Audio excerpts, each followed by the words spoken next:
Hello friends, ओम श्री गणेशाय नमः। जय श्री कृष्ण। आप सभी का स्वागत है आपके अपने यूट्यूब चैनल पर। फ्रेंड्स, आज हम आपको इस वीडियो में बताने जा रहे हैं पद्म पुराण के अनुसार वैशाख मास के महात्म्य के प्रथम अध्याय के बारे में। फ्रेंड्स, वीडियो शुरू करने से पहले आपसे रिक्वेस्ट है, अगर आप हमारे चैनल पर नए हैं और आपने अभी तक चैनल को सब्सक्राइब नहीं किया है तो प्लीज सब्सक्राइब कीजिएगा चैनल को, साथ ही प्रेस कीजिएगा बेल आइकन को, जिससे नए वीडियो से रिलेटेड नोटिफिकेशन आपको तुरंत प्राप्त हो सके। और वीडियो पसंद आने पर वीडियो को लाइक और शेयर जरूर कीजिएगा ताकि सभी भक्तों को इस वीडियो का लाभ प्राप्त हो सके। और कमेंट बॉक्स में जय श्री कृष्णा जरूर लिखिएगा। वैशाख मास महात्म सब प्रकार के विघ्नों का नाश करने वाले तथा सारी सृष्टि का पालन करने वाले श्री गणेश जी, ज्ञान के दाता श्री सरस्वती जी तथा सब पुराणों के कर्ता श्री व्यास जी तथा श्री गुरुदेव के चरण कमलों में नमस्कार करके भगवान की श्रद्धा और भक्ति रस में डूबे हुए वैशाख मास महात्म्य की कथा कहती हूँ। अम्बरीश बोले, मुनि श्रेष्ठ, आपने बड़ी अच्छी बात बताई, इसके लिए आपको धन्यवाद। आप संपूर्ण लोकों पर अनुग्रह करने वाले हैं। आपने भगवान विष्णु के सगुण एवं निर्गुण ध्यान का वर्णन किया। अब आप भक्ति का लक्षण बतलाइए। साधुओं पर कृपा करने वाले महर्षि, मुझे ये समझाइए कि इस प्रकार मनुष्य को कब और कहाँ और कैसी और किस प्रकार की भक्ति करनी चाहिए। सूत जी बोले, राजाओं में श्रेष्ठ महाराज अम्बरीश की ये वचन सुनकर देवर्षि नारद जी को बड़ी प्रसन्नता हुई। वे उनसे बोले, राजन सुनो, भगवान की भक्ति समस्त पापों का नाश करने वाली है। मैं तुमसे उस भक्ति का भली भांति वर्णन करता हूँ। भक्ति अनेकों प्रकार की बताई गई है, मानसी, वाचकी, कायकी, लौकिकी, वैदिकी तथा आध्यात्म की। ध्यान, धारणा, बुद्धि तथा वेदार्थ के चिंतन के द्वारा जो विष्णु को प्रसन्न करने वाली भक्ति की जाती है उसे मानसी भक्ति कहते हैं। दिन रात अविश्रांत भाव से वेद मंत्रों के उच्चारण, जप तथा आदरणीय आदि के पाठ द्वारा जो भगवान की प्रसन्नता का संपादन किया जाता है उसका नाम वाचकी भक्ति है। व्रत, उपवास और नियमों के पालन तथा 5 इंद्रियों के संयम द्वारा की जाने वाली आराधना शरीर के साध्य होने के कारण कायकी भक्ति कही गई है।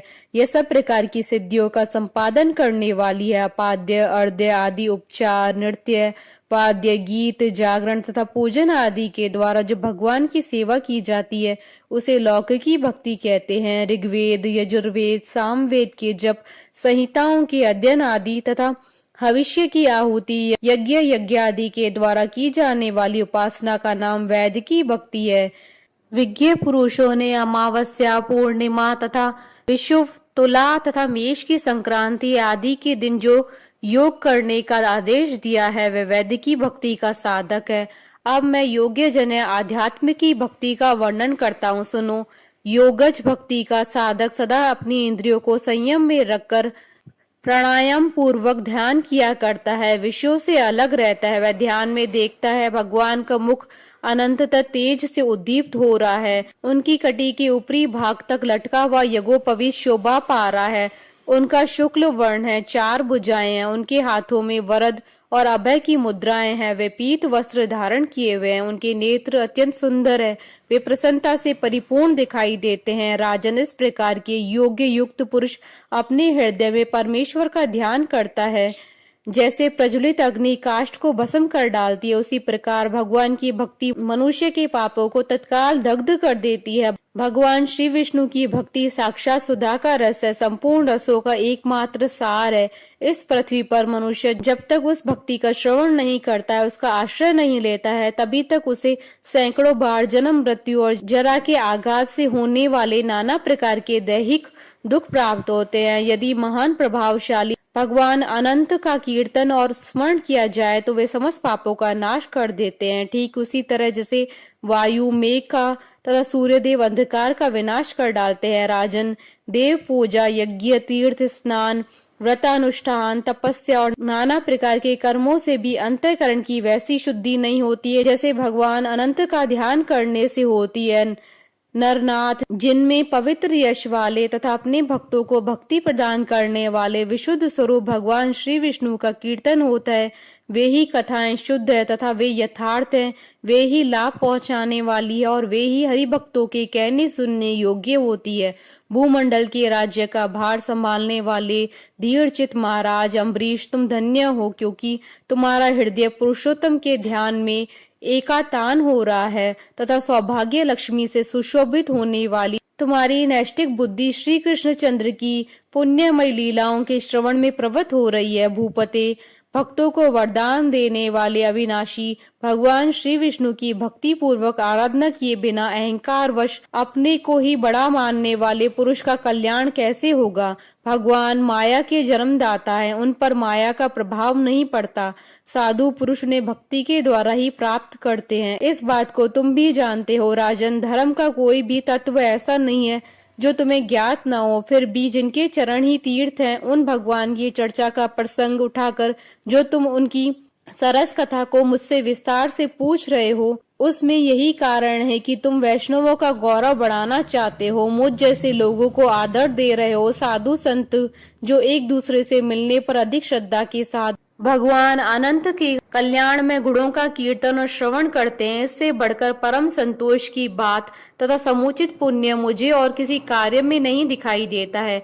ब्राह्मण, गाय, सत्य, श्रद्धा, यज्ञ, तपस्या, श्रुति, स्मृति, दया, दीक्षा और संतोष, ये सब श्री हरि विष्णु के स्वरूप है। सूर्य, चंद्रमा, वायु, पृथ्वी, जल, आकाश, दिशाएं, ब्रह्मा, विष्णु, रुद्र तथा संपूर्ण प्राणी उस परमेश्वर के स्वरूप है। इस चराचर जगत को उत्पन्न करने की शक्ति रखने वाले वे विश्व रूप भगवान स्वयं ही ब्राह्मण के शरीर में प्रवेश करके सदा उन्हें खिलाया जाने वाला अन्न भोजन करते हैं। इसलिए जिनकी चरण रेणु तीर्थ के समान है, भगवान अनंत ही जिनके आधार हैं, जो संपूर्ण प्राणियों की आत्मा तथा पुण्यमयी लक्ष्मी के सर्वस्व हैं, उन ब्राह्मणों का आदर पूर्वक पूजन करो। जो विद्वान ब्राह्मण को विष्णु बुद्धि से देखता है, वही सच्चा वैष्णव है तथा वही अपने धर्म में भली भांति स्थित माना जाता है।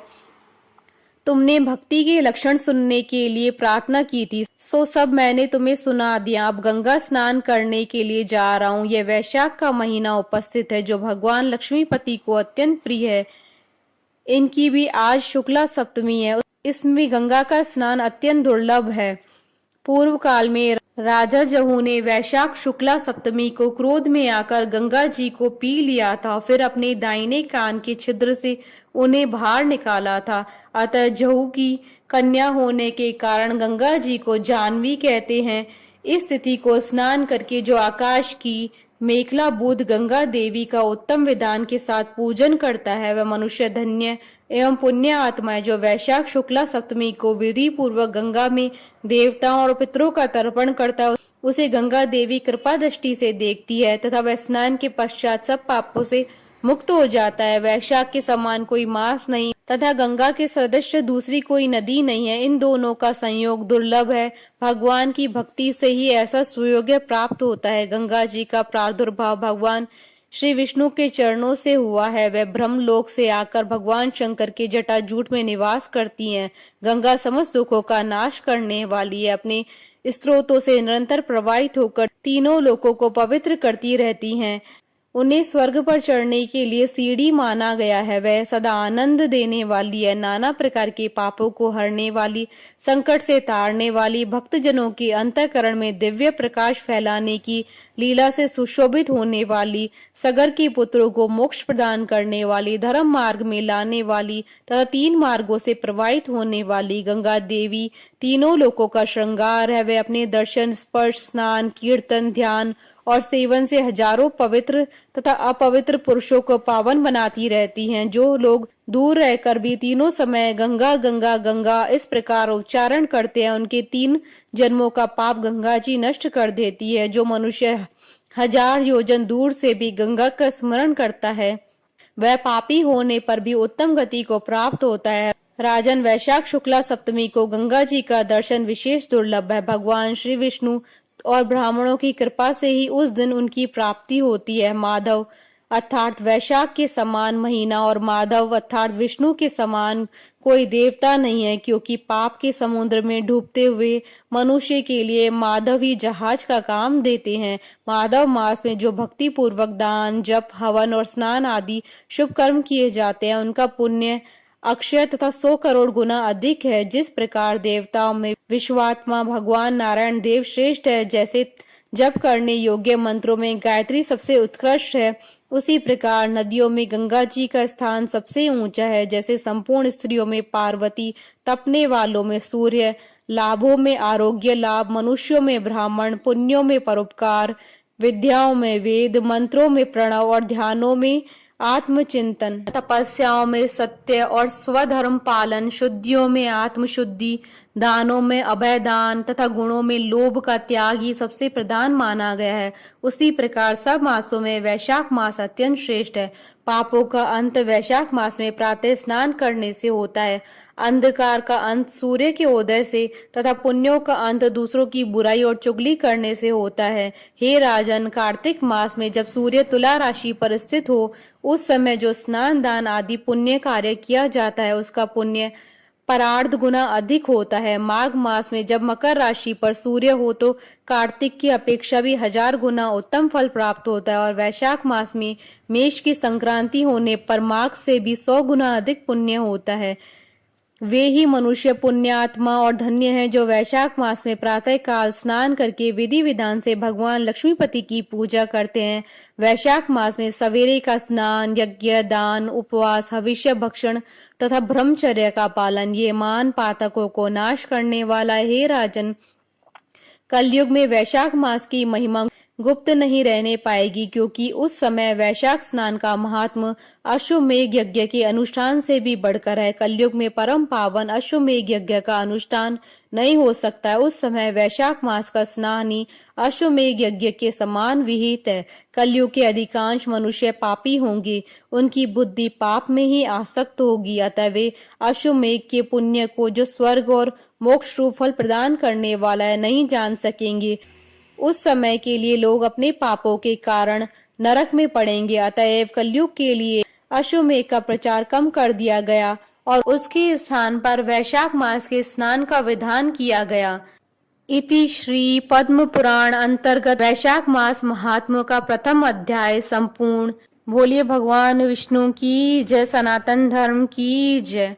हमारे साथ इस वीडियो में अंत तक बने रहने के लिए आपका धन्यवाद। ओम श्री गणेशाय नमः।